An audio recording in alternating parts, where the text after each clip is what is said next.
जय Hind. HP board ने model sample papers जो अभी रिलीज़ किए हैं और आज के इस वीडियो में जो मॉडल सैम्पल पेपर हम डिस्कस करेंगे वो है 10th क्लास का सोशल साइंस का। क्योंकि मैं सोशल साइंस की टीचर हूँ तो ऑब्वियस है कि मैं सोशल साइंस का ही मॉडल पेपर आपके साथ डिस्कस करूँगी। ये एचपी बोर्ड ने अभी ही कुछ दिन पहले ही पेपर रिलीज़ किया है। दूसरी बात कि शायद विजिबिलिटी इतनी क्लियर ना हो मैं क्योंकि डार्क थोड़ा इसका वो ख़राब हो गया है मेरे से मोड कैमरे का, बट पेपर आपको पूरा विजिबल है। इसका एनालिसिस हम इस तरह से करेंगे सो दैट ये आपको बहुत हेल्पफुल होगा कि इस बार जो नेक्स्ट सेशन है आपका 26-27 जो सेशन चल रहा है, मतलब नेक्स्ट ईयर जो पेपर आएगा उसका लेवल कैसा होगा और वो पेपर कैसा होगा। ये बोर्ड ने एक सैम्पल पेपर रिलीज़ किया, ठीक है। तो सबसे पहले हम टोटल नंबर ऑफ़ क्वेश्चन पे फोकस करते हैं। टोटल नंबर ऑफ़ क्वेश्चन जो होंगे दैट इज़ 36। जो पिछला पेपर था उसमें टोटल नंबर ऑफ़ क्वेश्चन 39 थे, तो नंबर ऑफ़ द क्वेश्चन थोड़े रिड्यूस हुए हैं। उसके बाद टोटल सेक्शन देखें तो there will be 6 section. Total इसमें आपके 6 सेक्शन रहने वाले हैं, A B C D E और F, ठीक है। आप चाहे हिंदी मीडियम के स्टूडेंट हैं, आप चाहे इंग्लिश मीडियम के स्टूडेंट हैं, ये पेपर मॉडल पेपर का एनालिसिस आपके लिए बहुत हेल्पफुल रहेगा ही रहेगा।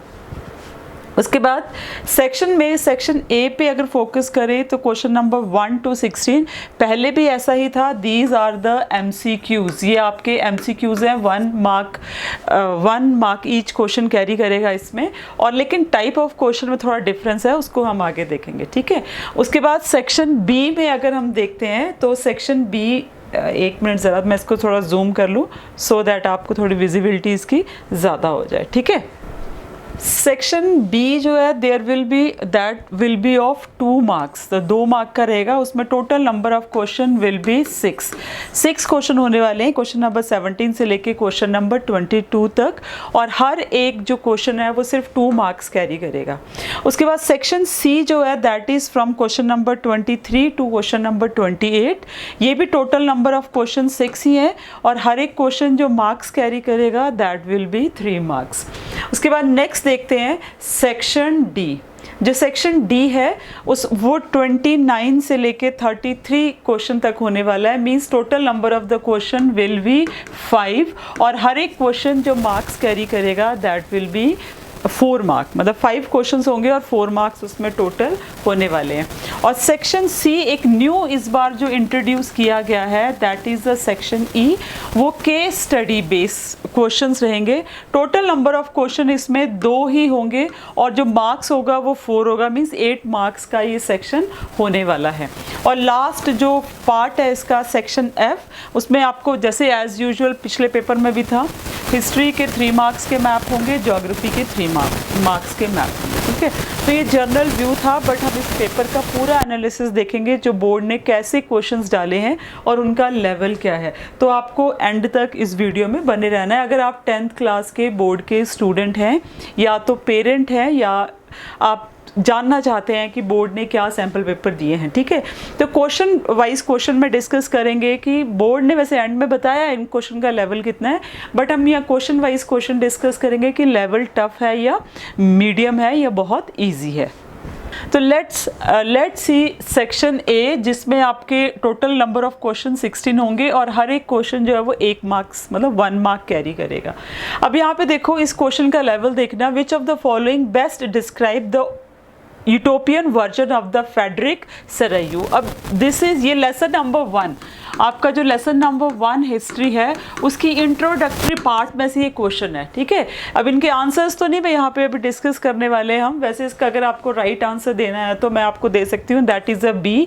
अ vision of a society so ideal that it is unlikely to actually exist. पर मैं आपको पार्ट बता रही हूँ कि इस पार्ट में से ये कवर करता है।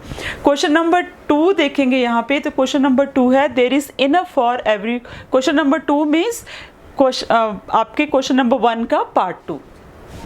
There is enough for everybody's need, not for everybody's greed. ये किसने कहा है? महात्मा गांधी ने लेसन नंबर 1 ऑफ जियोग्राफी में से ये क्वेश्चन लिया गया है, ये जो एमसीक्यू है वो वाला, ठीक है। उसके बाद नेक्स्ट देखते हैं क्वेश्चन नंबर 3।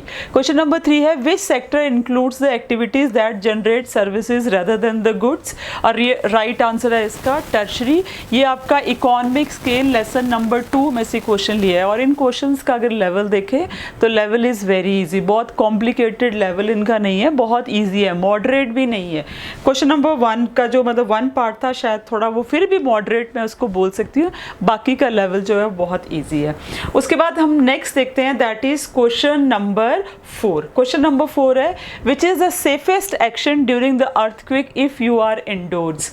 तो drop cover and hold on under a study table. अब ये आपको मैं आंसर बता रही हूँ बट मेरा आंसर डिस्कस करना यहाँ मोटिव नहीं है, मैं सिर्फ आपको ये बताना चाहती हूँ कि क्वेश्चन कहाँ से लिए गए हैं और उनका लेवल क्या है। This is from the disaster management. Next है लेसन नंबर 2 में से क्वेश्चन लिया गया है कि why was Simon commission boycotted in India. उसको बाइकॉट क्यों किया गया था, क्योंकि उसमें कोई भी इंडियन मेंबर्स इंक्लूड नहीं था, ठीक है। तो ये क्वेश्चन का लेवल भी बहुत कॉम्प्लिकेटेड नहीं है, बहुत ईजी है, इसको आप बड़े आराम से देख सकते हैं, ठीक है। क्वेश्चन नंबर 6 देखो, black soil is ideal for the cultivation of cotton. We all know that कि कॉटन के लिए तो इसका लेवल भी बहुत कॉम्प्लिकेटेड नहीं है, ईजी है। नेक्स्ट है question number 7, collateral is an asset that borrower owns and uses as a guarantee. तो अगर बच्चों ने ये चैप्टर पढ़े हैं, थॉरो स्टडी किया है, तो मतलब line to line NCERT books को स्टडी किया है, तो इन क्वेश्चंस के आंसर देना बहुत ही उनके लिए ईजी रहेगा। हाँ, अगर सिर्फ एनसीईआरटी क्वेश्चंस ही पढ़े हैं तो ऑब्वियस है कि इनके आंसर देना थोड़ा तो कॉम्प्लिकेटेड उनको रहेगा। क्वेश्चन नंबर 8 देखो, ऐसे क्वेश्चंस जो थे वो लास्ट मतलब जो पिछले पेपर्स हैं हमारे लास्ट ईयर के उसमें नहीं आते थे। तो ये सिनेरियो बेस्ड क्वेश्चन है, आपको एक सिचुएशन दी गई है और आपको राइट आंसर इसमें से ढूंढना है। देखो सिनेरियो क्या है, a farmer in an hilly area of Uttarakhand is facing severe soil erosion due to the running water cutting through the slope. Which farming technique should he apply to create a series of steps to slow down the water flow, that is a terrace farming. ये lesson number 1 geography में से इन्होंने question लिया है, तो आप देख सकते हैं कि कौन से चैप्टर इन्होंने इसमें कवर किए हैं। नेक्स्ट क्वेश्चन देखते हैं, ये भी सिनेरियो बेस्ड है कि Rohan wants to start a small software business. He has a brilliant idea but no land और property to show as a security to bank. The bank refuses his loan. Which skill और knowledge और factor is missing in Rohan's access to formal credit. अब ये आपके lesson number 3 of economics money and credit में से है। Answer इसका lack of collateral है, इस क्वेश्चन जो है वो उस चैप्टर में से है। 10th क्वेश्चन यहाँ पे देखें, मतलब फर्स्ट का 10th part, that is why did Mahatma Gandhi decide to take up the Khilafat and non cooperation movement. Obvious है कि he wants to bring Hindu and Muslim together, unify करके उनको एक नया मूवमेंट लॉन्च करना चाहते थे। तो इसका ये आपका लेसन नंबर 2 में से है। तो जितने भी हमने एमसीक्यूज अभी देखे हैं, परहैप्स हिस्ट्री और ज्योग्राफी में से लेसन नंबर 1 लेसन नंबर 2 ही ज़्यादा कवर किए हैं, बट ऐसा नहीं है कि आपके फाइनल पेपर में भी ऐसा ही होने वाला है, ठीक है। नेक्स्ट क्वेश्चन देखो, मतलब क्वेश्चन नंबर 1 का 11th पार्ट देखना है कि why are the symbols allotted to political parties by the election commission. अब ये आपके political party civic scale lesson number 4 में से है, पॉलिटिकल पार्टीज जिसका नाम है। ये आपके टेक्स्ट में शायद ऐसा कोई डिस्क्रिप्शन है नहीं जहाँ से ये क्वेश्चन उन्होंने उठाया है, थोड़ा सा बच्चे को अपना माइंड यूज़ करना पड़ेगा इसका आंसर देने के लिए। To help even the illiterate voters identify and vote for the party. मतलब अगर उनको नाम नहीं याद रहता है, इलेक्शन मैनिफेस्टो भी नहीं याद है, तो कम से कम सिंबल याद रख के वो वोट दे सकते हैं। So that is why it is allotted. Part 2 देखते हैं कि why is iron and steel industries called the basic industries. तो इनको बेसिक इंडस्ट्रीज क्यों बोलते हैं? Because all the heavy medium light industries are depend upon these for their machines and tools। तो जब आपके टीचर आपको पढ़ाएंगे तो आपको लगेगा कि नहीं इट इज़ ठीक है, मतलब अगर आप थॉरो स्टडी करोगे तो आप इसको बड़े आराम से कर सकते हो। नेक्स्ट है आपके लेसन नंबर 5 इकोनॉमिक्स में से, कंज्यूमर राइट में से, कि why was consumer protection act enacted in 1986 by the Indian government. तो क्यों किया गया था? To protect the consumer against the unfair trade practices and exploitation. तो ये भी मतलब मीडियम लेवल का ही क्वेश्चन है, या तो फिर थोड़ा लेवल इसका इतना कॉम्प्लिकेटेड नहीं है अगर बच्चे ने थॉरो स्टडी किया है। ठीक है, नेक्स्ट क्वेश्चन देखते हैं हम, दैट इज कि why is whistle consider an essential item in emergency survival kit. Disaster management में से ये क्वेश्चन है।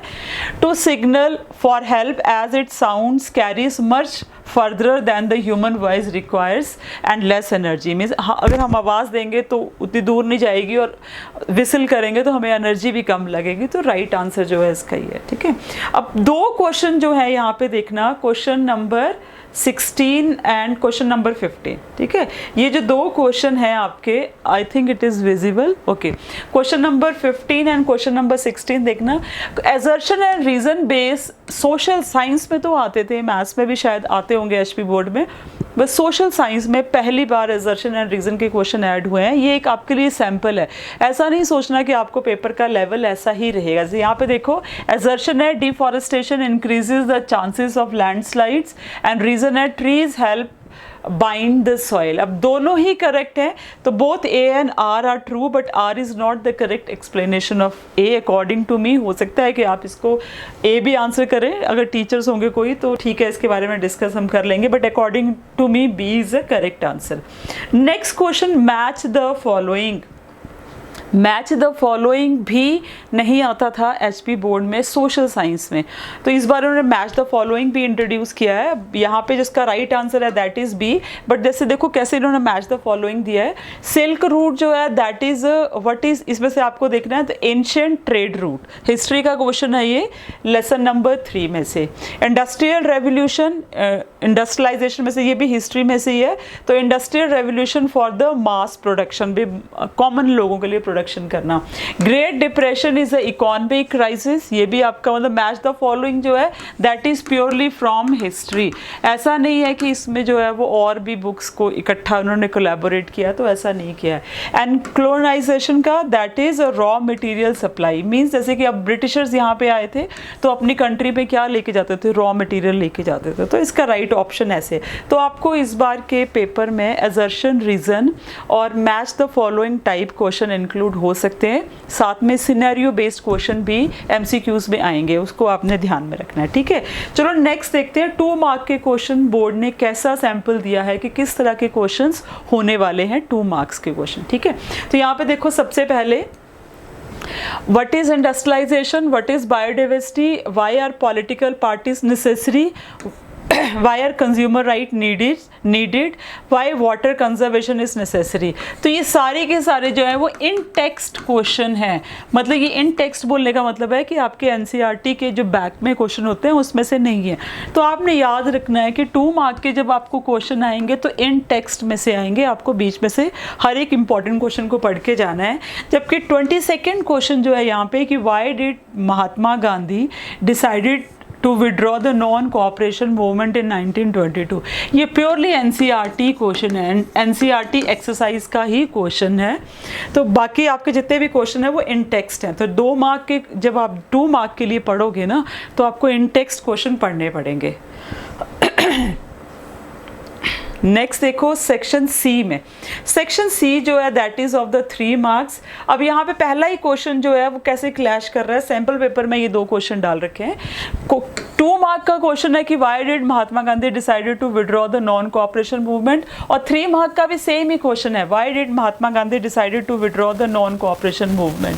तो ऑब्वियस है कि आपको इस तरह से पेपर में सेम ही क्वेश्चन तो नहीं आने वाला है, ये भी एनसीईआरटी ही क्वेश्चन है, ये भी आपने याद रखना है। ठीक है, बट दोनों ही सेम आ गए हैं 2 और 3 मार्क्स में। समहाउ कभी ऐसा हो भी जाता है बट ऐसा होता नहीं है। ठीक है, उसके बाद नेक्स्ट देखो, suggest any 3 measure to control the land degradation in hilly areas, ये भी आपका एनसीईआरटी का ही क्वेश्चन है। डेमोक्रेसी ज्योग्राफी में से है, लेसन नंबर 1 में से। Democracy is better form of government than any other alternatives, तो ये आपके सिविक्स का जो लेसन नंबर 6 है, लास्ट चैप्टर है, उसमें से ये क्वेश्चन है, एनसीईआरटी का नहीं है, इन टेक्स्ट है, आपको जनरल अपनी अंडरस्टैंडिंग से इसका आंसर देना पड़ेगा। उसके बाद है डिजास्टर मैनेजमेंट का ये भी एनसीईआरटी का क्वेश्चन है। 3 main components of search and rescue team, ठीक है। Explain the difference between formal and informal, ये भी आपका एनसीईआरटी में से नहीं है, लेसन नंबर 3 ऑफ इकोनॉमिक्स में से ये क्वेश्चन है, ठीक है। Why is the issue of sustainability important for development, ये आपके लेसन नंबर 4 इकोनॉमिक्स में से ही क्वेश्चन है, ठीक है। तो ये आपके 3 मार्क्स की डिस्ट्रीब्यूशन है। अब 3 मार्क की डिस्ट्रीब्यूशन यहाँ कैसे दे रखी है और आगे जब ब्लूप्रिंट एचपी बोर्ड ने दिया है तो उसमें कैसी है, you will see the difference in that, ठीक है। आप अपने आप उसमें डिफरेंस देख पाओगे। Next come to the long question, और लॉन्ग क्वेश्चन जो है आपके वो आपके 4 मार्क के क्वेश्चन रहेंगे और आपके 5 ही किताबों में से एक एक क्वेश्चन आपको आने वाला है। जैसे कि सबसे पहले देखो, what is a multipurpose project, mention its advantages and disadvantage, NCERT का ही है, थोड़ा सा यहाँ पे नहीं है, बाकी तो बैक का ही है। अब ये है कि name one beverage food crop and describe the geographical condition required for its cultivation. तो आपकी चॉइस कहीं नहीं रहने वाली है, सिर्फ जब आपके 4 मार्क का क्वेश्चन आएगा, लॉन्ग क्वेश्चन आएगा, आपको तभी चॉइस इसमें रहने वाली है। अब यहाँ पे देखो कि इन्होंने कहा है कि जो आपके लॉन्ग क्वेश्चंस है उसकी वर्ड लिमिट है, ऊपर अगर आप देखेंगे ना तो आपको वर्ड लिमिट देखने को मिलेगी हर एक क्वेश्चन के लिए। मैं आपको एक बार दिखा देती हूँ इन्होंने वर्ड लिमिट कितनी दी है। लॉन्ग क्वेश्चन के लिए इन्होंने कहा है कि the word limit will be 120 words, आपको 120 वर्ड्स में वो आंसर देना है। अब देखो क्वेश्चन जो है वो बोर्ड में कैसा डाला जाता है, ऐसे समहाउ फाइनल पेपर में भी हो जाता है। यहाँ पे देखेंगे कि लॉन्ग क्वेश्चन में इन्होंने जो क्वेश्चन दिया है दैट इज कि नेम वन बेवरेज क्रॉप। अब बेवरेज क्रॉप एक पर फसल नहीं, ये गलत हो गया प्रूफ रीडिंग में, पे फसल, पे मतलब ड्रिंक जिसको हम पीते हैं, तो पर फसल नहीं है, ये पे फसल है। समहाउ अगर कभी आपको इंग्लिश समझने में प्रॉब्लम हो ना तो हिंदी वर्जन दिया होता है नीचे, उसको पढ़ लेना चाहिए। अब एक बेवरेज क्रॉप, मान लो आपने टी या कॉफी दे दी कोई भी, and geographical condition required for, geographical condition कितनी रहेंगी, सॉइल बता दोगे कौन सी है, टेम्परेचर बता दोगे उसका कौन सा है, रेनफॉल बता दोगे कितनी चाहिए, ज़्यादा से ज़्यादा आप उसका क्या बता दोगे, एरिया बता दोगे। तो 120 वर्ड्स तो नहीं कवर हो सकते ना इन क्वेश्चंस में।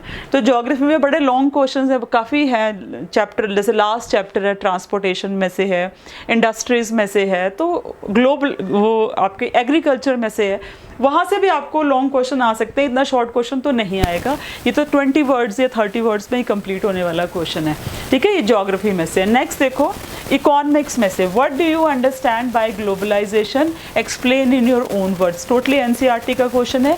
ये भी एनसीईआरटी, ये लेसन नंबर 4 इकोनॉमिक्स है, ये लेसन नंबर 3 इकोनॉमिक्स में से क्वेश्चन है।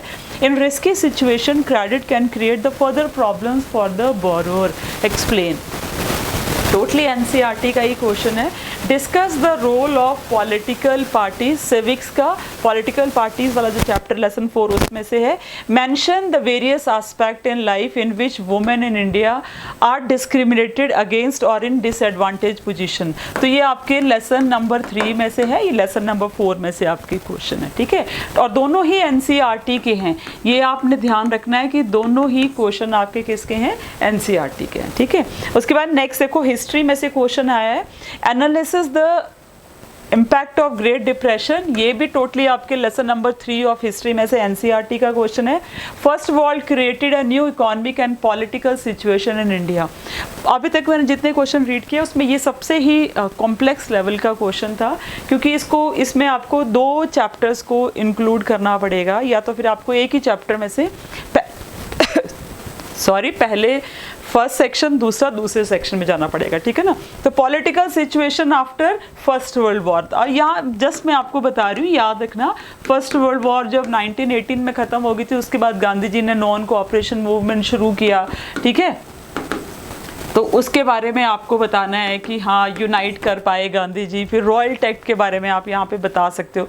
तो ये पॉलिटिकल सिचुएशन आ गई। इकोनॉमिक सिचुएशन में आपने देखना है कि इंडस्ट्रीज़ के बारे में, यहाँ पे आप इंडस्ट्रियलाइजेशन चैप्टर में जो इंडिया का रेफरेंस है उसको भी आप ले सकते हो। साथ में यहाँ पे जो है वो एपिडेमिक्स, ठीक है, उनका एग्जाम्पल आपने दे देना है। फिर उसके बाद टैक्सेस इंक्रीज़ किए थे, तो थोड़ा सा आपको खुद इस क्वेश्चन को देखना पड़ेगा कि कैसे कैसे इसमें क्या चीज़ें इंक्लूड होंगी, क्योंकि 2 अलग चीज़ें पूछी हैं, एक चैप्टर के स्टार्टिंग में से, एक जो है चैप्टर 4 में भी कवर होता है, एक चैप्टर 2 में भी कवर होता है। तो थोड़ा सा ये ट्रिकी क्वेश्चन है, अगर आप चाहोगे तो इसका आंसर मैं ज़रूर आपको बता दूंगी यहाँ पे वीडियो बना के, ठीक है। नेक्स्ट क्वेश्चन है 5 मार्क्स का, what are the main objective of search and rescue team. अब देखो ये वाला क्वेश्चन जो है 4 मार्क का लॉन्ग क्वेश्चन है, ठीक है, और ये भी 4 मार्क का, 5 मार्क का कोई क्वेश्चन नहीं है, 4 मार्क का search and rescue team. But 3 number के जब हमने क्वेश्चन देखे थे ना, तो वहां पे भी शायद ये सर्च एंड रेस्क्यू टीम, तो सेम ही क्वेश्चन है, question number 26 and question number, कहाँ चला गया वो, क्वेश्चन नंबर 33, ठीक है ना। तो question number 26 and question number 33 दोनों बराबर जैसे ही हो गए, जबकि इतने सारे क्वेश्चन हैं डिज़ास्टर मैनेजमेंट में। डिज़ास्टर मैनेजमेंट वैसे इतना बर्डन है बच्चों पे हमारे, क्योंकि सीबीएसई तो हटा चुका है, बट एचपी बोर्ड में अभी भी है, और उसमें भी 5-6 चैप्टर्स हैं और so much questions, no doubt थोड़ा सोचना चाहिए बोर्ड को, पर चलो अब तो नया सिलेबस आ गया है। उसके बाद नेक्स्ट देखो कि अल्टरनेटिव कम्युनिकेशन सिस्टम, ये भी टोटली एनसीईआरटी का ही क्वेश्चन है और वेरी इंपॉर्टेंट क्वेश्चन है। तो ये आपके लेवल ऑफ क्वेश्चन थे, ठीक है। अब इसमें से देखो नेक्स्ट जो नया सेक्शन इंक्लूड हुआ है, सेक्शन नंबर 34 है, जिसमें आपके केस स्टडी बेस्ड क्वेश्चन है। अभी केस स्टडी जो है वो टोटली सीन पैसेजेस जैसे आते हैं ना इंग्लिश में, वैसा ही है। ऐसा नहीं कि उन्होंने आपको कोई हाइपोथेटिकल सिचुएशन दी है, हो सकता है बोर्ड आपको हाइपोथेटिकल सिचुएशन भी दे दे, बट अभी यहाँ पे नहीं दी है, ठीक है। तो ये आपका बेल्जियन लीडर्स, ओके, ये आपका है लेसन नंबर 1 ऑफ सिविक्स में से। टोटली आपकी जब एकोमोडेशन, मतलब एक श्रीलंका के केस के बाद जब बेल्जियम की एकोमोडेशन का केस आता है, तो उसके बाद ये पैराग्राफ आपको बड़े आराम से मिल जाएगा। वहीं पे आप उसी में से ये आपका पैराग्राफ उन्होंने लिया है, और इसमें से आपको नीचे क्वेश्चन दे रखे हैं, जैसे कि 1917 1993 के बीच में कॉन्स्टिट्यूशन को बेल्जियम ने कितनी बार चेंज किया, तो 4 टाइम चेंज किया। सेम आपको कुछ ऐसा नहीं है कि बहुत सोचना है, यहीं से आपको आंसर सीन पैसेजेस में जैसे मिलते हैं इंग्लिश में, वैसे ही बड़े आराम से जो है वो मिल जाएंगे, ठीक है।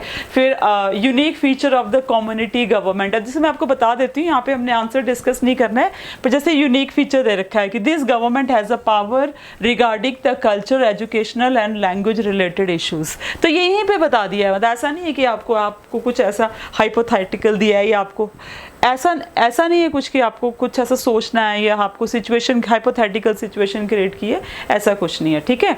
उसके बाद ये है, ओके, नेक्स्ट क्वेश्चन जो है आपके केस स्टडी में हिस्ट्री के लेसन नंबर 1 में से है। ये लेसन नंबर 1 जब नेपोलियन का आ जाता है रूल आफ्टर फ्रेंच रेवोल्यूशन, उसी में से सिविल कोड के बारे में ये है, same as it is paragraph है। नीचे इसके क्वेश्चंस दे रखे हैं बिल्कुल, और ये जितने भी क्वेश्चंस हैं उनके सेम आपको इन टेक्स्ट ही यहाँ से आंसर मिल जाने वाले हैं बड़े ईजिली, ठीक है। तो वो भी आपके लिए कॉम्प्लिकेटेड बिल्कुल भी नहीं होने वाला कि नेपोलियन ने एडमिनिस्ट्रेटिव, जैसे एडमिनिस्ट्रेटिव चेंजेस क्या किए, लिखा है यहाँ पे, simplified administrative division, abolish feudal system and peasant freed from serfdom and memorial dues. आगे पूरा रिस्ट्रिक्शंस सब कुछ दे रखा है, ठीक है। जैसे अब अगला क्वेश्चन है, आपको ढूंढने में मुश्किल नहीं आएगी, 2 नंबर से 1 और 2, 4 नंबर का क्वेश्चन है। How did uniform laws and standardise measure help, ये भी आपका पूरा आंसर है वहाँ पे। तो आपको मतलब ऐसा नहीं है कि आप ये फील करोगे कि अरे मुझे इनके आंसर नहीं मिल रहे, एज लाइन टू लाइन आपको इन पैराग्राफ में से मिल जाएंगे जो बोर्ड ने मॉडल टेस्ट पेपर में दिया है। हो सकता है कि आगे फाइनल पेपर में ऐसा दे ना दे, लेवल हाई रख ले, बट यहाँ पे उन्होंने ऐसा ही दिया है। उसके बाद आता है सेक्शन एफ। सेक्शन एफ जो है that is totally map based. आपको पता है ये मैप बेस्ड है और इसमें कोई चेंज नहीं है, जैसे लास्ट टाइम में था अभी भी बिल्कुल वैसा ही है। मतलब आपको उसमें इंडिया का मैप होगा, हाफ मार्क का एक रहेगा, यहाँ पे भी हाफ मार्क का एक रहेगा। Himachal Pradesh rice producing state, Krishna river, Mumbai, Kerala and Lakshadweep, America, Ukraine, Australia, Arabian Sea, Amazon river and Sri Lanka. तो दैट इज़ वेरी ईजी। अब ज़रूरी नहीं है कि आपके फाइनल पेपर में भी इतना ईजी आए, बट ये जस्ट सैम्पल है आपको कि इस तरह से आपके मैप वर्क आने वाला है पेपर में। मैप वर्क के बाद जो नेक्स्ट देखो यहाँ पे बोर्ड ने आपको पूरा ये भी दे रखा है, मतलब ब्लूप्रिंट पूरा दे रखा है कि 26, 27 में जो आपका सोशल साइंस का पेपर आएगा उसमें कैसे डिवाइड होगा। ब्लू प्रिंट में देखो क्या थोड़ी सी गड़बड़ मैं आपको बता देती हूँ। हिस्ट्री में तो ठीक है, आपके 3 MCQs आएंगे, 2 शॉर्ट क्वेश्चन आएंगे, 2 लॉन्ग, 2 वेरी शॉर्ट आएंगे, 2 शॉर्ट आएंगे, 1 लॉन्ग क्वेश्चन आएगा, 3 नंबर का मैप आएगा।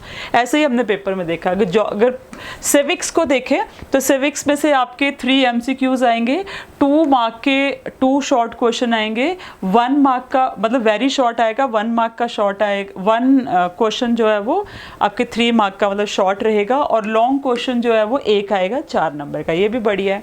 अब इसके बाद देखेंगे कि इकोनॉमिक्स में से क्या दिया इन्होंने दिया। अब इकोनॉमिक्स में बोला कि आपको 4 MCQs आएंगे, चलो वो तो ठीक हो गया, ठीक है। वेरी शॉर्ट आपके 2 क्वेश्चन आएंगे और शॉर्ट आपके 2 क्वेश्चन आएंगे, लेकिन यहाँ पे लॉन्ग क्वेश्चन इन्होंने ब्लू प्रिंट में मेंशन नहीं किया है। हम अगर ऊपर देखें तो आप यहाँ पे देखो कि आपको लॉन्ग क्वेश्चन दिखेगा ही दिखेगा, ठीक है। ये देखो इकोनॉमिक्स में से आपका लॉन्ग क्वेश्चन है ये 4 नंबर का, what do you understand by the globalisation. तो यहाँ पे ब्लू प्रिंट पे इन्होंने ये मेंशन नहीं किया है।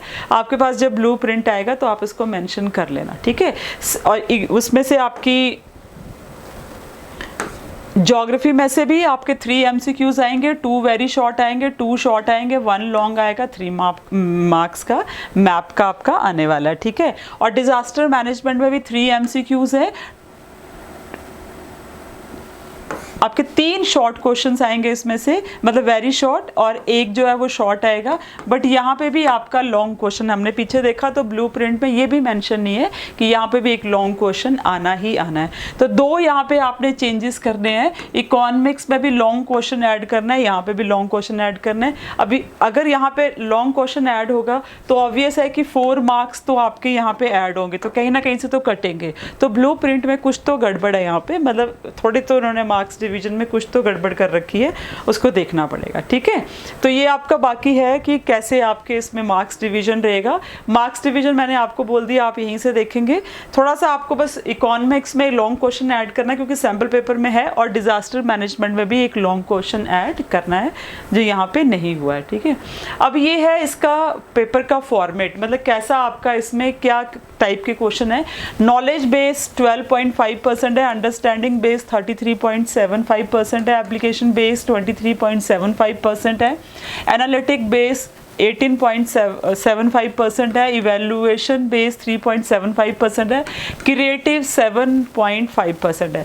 अब ये कह नहीं सकते ऐसे कि ऐसा ही है, बट अगर बोर्ड बोल रहा है तो हम विश्वास करते हैं कि हाँ यही लेवल के क्वेश्चंस रहे होंगे, ठीक है। उसके बाद नेक्स्ट है आपको यहाँ पे दे रखा है शॉर्ट, वेरी शॉर्ट, कैसे कैसे क्वेश्चंस है, तो ये भी आपने देख लेना है क्योंकि वहाँ पे जो गड़बड़ है यहाँ पे वैसी गड़बड़ नहीं होनी चाहिए जैसे मतलब ब्लू प्रिंट में है। तो ब्लू प्रिंट ही आपको देखना जरूरी है, बाकी इन सबको आपको वेरी शॉर्ट देखने की जरूरत नहीं है, ठीक है। तो ब्लू प्रिंट में आप ये चेंज कर लेना। ये बोर्ड ने आपको सैम्पल पेपर दिया है 10th क्लास का। ऐसे ही मैं अगले वीडियो में 9th क्लास के भी सोशल साइंस के पेपर को डिस्कस करूंगी। Thank you. जय हिंद, जय भारत।